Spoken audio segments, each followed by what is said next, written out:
Ayan, so again, welcome to my YouTube channel! Ayan, so another reaction video na naman ang ating gagawin at kung bakit pag ganun-ganun tayo.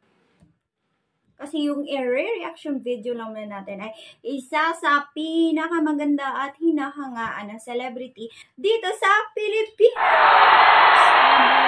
Nagle-level up na yung pag-reaction video natin. Chares!